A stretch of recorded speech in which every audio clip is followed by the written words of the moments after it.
So, hello guys for this video, no? So, ngayon pala, yung split natin ngayong araw, kasi Lunes Santo ngayon, so, matik yung mga gym ngayon, hindi naman 1 week bukas, so may day off nyan sila. Siyempre, alam nyo na yun, para sa Holy Week, di ba? So, ang laro natin ngayon, two body parts tayo ngayon, no? Back and shoulder. So, baka magtaka kayo, bakit pinagsasabay ko yung back and shoulder?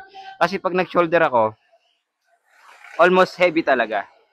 Then, ang common kasi talaga sinasabay sa shoulder is, chest, okay? So, ako hindi ako magchi-chest. Bakit?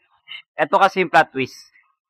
So, pag nag-shoulder ako, medyo pagod yung shoulder ko. So, pag nag-bench ako, or kahit anong klaseng bench, dumbbell pa yan, or barbell, so, medyo pagod din yung shoulder ko. So, hindi ko na siya masyado malalaro so, medyo medyo dealt siya sa shoulder ko. So, hindi ko na masyado malalaro ng maayos yung chest ko, okay?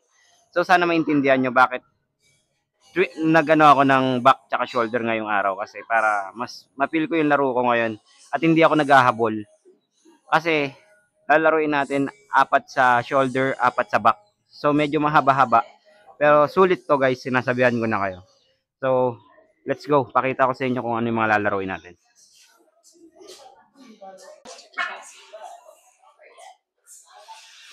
Okay guys, pag ginagawa nyo tong workout na to, no, mas maganda ay magbubuhat ang siko. Okay? Ano pa yung ibig sabihin ng sinasabi ko sa inyo? Kasi pag ginamitan nyo ng kamay, ito pinambuhat nyo. Ayun yung labas niyan, sobrang taas na. Okay. Tsaka ang kasi, tawag dito, yung bigat, napupunta na sa arms. Okay. Kasi pag pinersa mo yan, matik ito na magbubuhat dyan. Pero kung pag-aaralan nyo talaga ang side lateral raises, ang nagbubuhat ang siko. Okay. Para mas ma-develop nyo lalo yung side lateral raises nyo. Hindi dito. Ito siya. Ayan. Okay. Tapos, yung pababa, bigyan nyo ng konting slow. Okay? Let's up. Slow. Yun lang naman.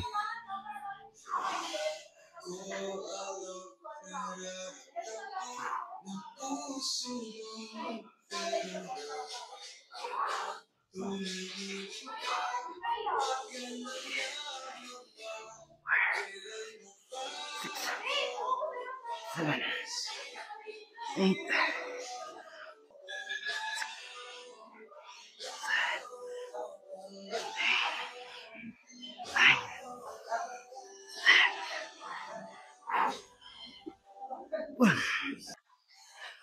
okay guys, so pangalawang workout na natin sa shoulder. Dumbbell Arnold press tayo. So dito guys, no, may technique din dito para mas makuha nyo yung tamang posture ng pag dumbbell Arnold press. Yung common kasi na ginagawa ng iba dito, nakadiretso yung siko. Ayan, tas bubuhatin. Ayan, common to, nakikita ko to sa iba naglalaro. So hindi ko naman sinasabing mali yun. Pero yung sa akin kasi, para mas lalo nyong ma-improve yung front shoulder nyo. Kung ganito ginagawa nyo, baguhin nyo na. Okay? So, ang kailangan nyong gawin, etong siko, papunta na sa harap. Okay? Ayan. Then yung dumbbell, kung ano yung position ng siko, ganun din, hindi siya nakadiretso. Okay? Halimbawa, ganito. Ito yung common na ginagawa ng ibang tao. Diretso. Okay? Pero ang gawin nyo, activate nyo. Ayan. Nakaharap yung siko. Then, 1, 2, 3. Okay? Para mas tamaan nyo yung front shoulder nyo. Yun yung mas maganda dun. So, game na tayo. Okay.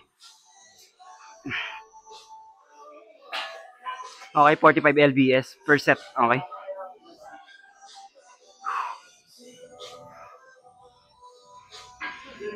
Oh. 1, 2, 3, 4, 5, 6, 7, 8, 9, 10. 1, 2, 3, 4, 5,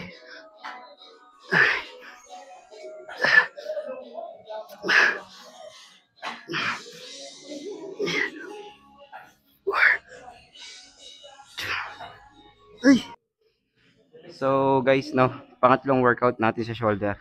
So, cable rope, sa real delts na tayo. Natapos na tayo sa ano, front raise tsaka side raise. So, sa real delts na tayo, sa may likod ng shoulder tayo. Ayun ang target natin yan. So, guys, sabi ko sa inyo, minimum kung kaya nyo tatlong workout, tatlo. Pero kung hindi kaya, apat. Okay? Ay, kung kaya, apat. Okay? Kasi ako, naghahabol talaga ako. Kailangan nating habulin. Kasi short, ano lang tayo eh. 3 set lang tayo kada workout natin. So, kailangan natin maghabol. So, nag-apat na workout ako sa shoulder. Okay? So, ito na nga. Rope. Real delts. Okay?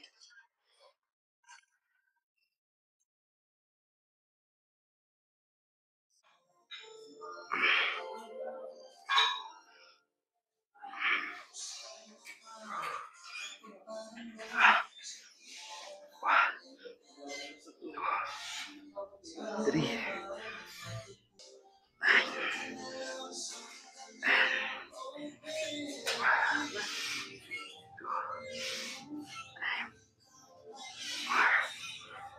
Ay.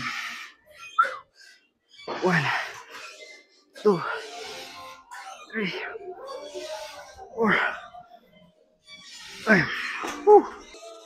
Okay guys, no? So, pang-apat na workout sa shoulder. So, dito tayo sa may pec fly machine. So, dito guys, real delts pa rin to. Baka nagtataka ba't dalawa nilaro ko sa real delts. Kasi ang real delts guys, aminin ko sa inyo, kahit maliit lang yan, pero napakahirap palakihin yan. Promise. Small muscle lang sa likod ng shoulder natin, pero pag nilaro mo kasi siya, sobrang hirap palakihin talaga. Ewan ko bakit ganun. Common din sa ibang bodybuilder na ano, hindi siya agad lumalaki. Hindi kamukha ng mga chest, shoulder. Hindi ganun kabilis yung paglaki niya. So nga nagdo-dual program tayo, okay? So, tasan ko lang ng konti yung upuan natin. Medyo mababa. Okay guys. Basta't yung step nyo lang no guys, yung siko, wag nakataas. Activate nyo pababa para mas tamaan nyo yung real delts, okay? Ayan. Then, 1, 2, 3, 4, 5, 6, 7, 8, 9, 10. 1, 2, 3, 4, 5, 6. Okay. So, tsaka dito guys, hinahabaan ko din yung reps ko. Okay? Mas maganda mahaba yung reps sa real delts. Okay? Mga 18 to 16 reps to 15 reps, pwede na yun. Gusto na yun. Tatawanan nyo ako ah. Okay guys, so tapos na tayo sa shoulder, no? Magbaback na tayo. So, ayun nga, 2 body part lang tayo ngayon. Dati single body part lang tayo. Kaso bitin tayo sa araw kasi sabi ko nga, sasara yung gym ng Thursday, Friday. So, kailangan natin mag-abol. So, ito nga, back shoulder. Okay? So, first set natin, itong wild na ano, sa lats pull down.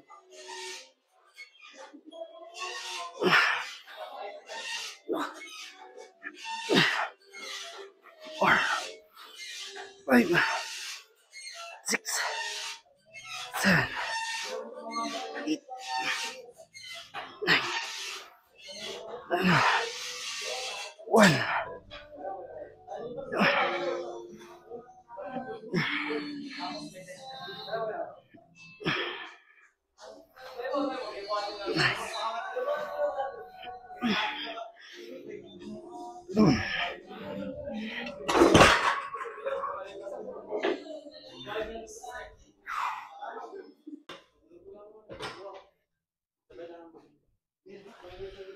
Okay guys, so pangalawang workout sa back. Okay, so yung kaninang nilaro natin, sa ano naman yun?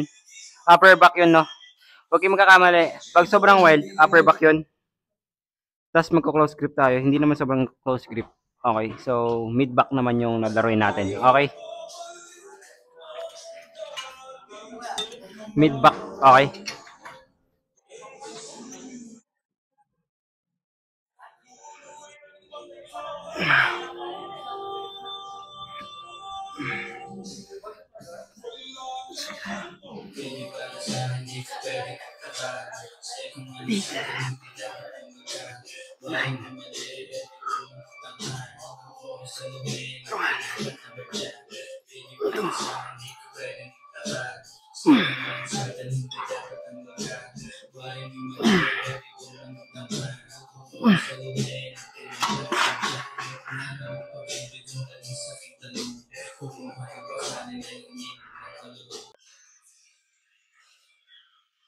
Okay guys, so pangatlong workout na natin to sa back. Okay. So natapos na tayo sa upper back, mid back, lower back naman tayo. Sa pinaka lower. Okay. Lower lats. So ito yung tamang ano no, piga para mas ma-revive nyo yung lower back nyo. Ito ah.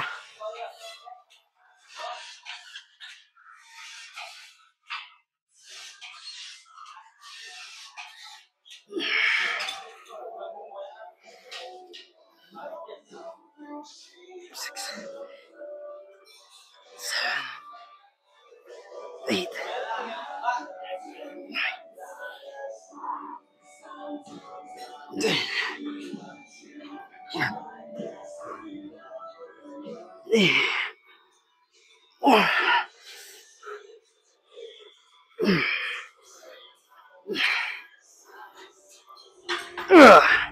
Okay. Woo.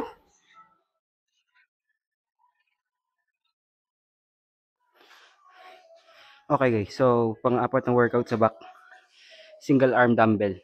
So mid and medyo may tama ng konti sa lower lats. Okay, yung program na to.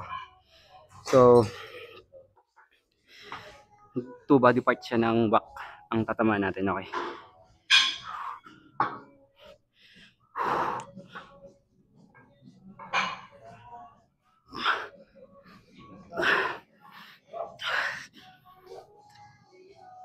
Four, 5, 6, 7, 8, 9, 10, 1, 2. Okay.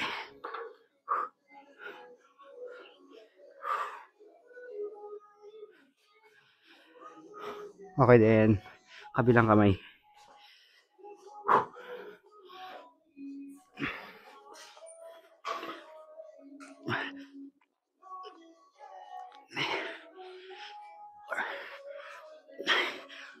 Six, 7, 8, 9, 10, 1, 2, 3, 4, 5, 6, 7. Ay, nahulog yung 20 ko. Nahulog.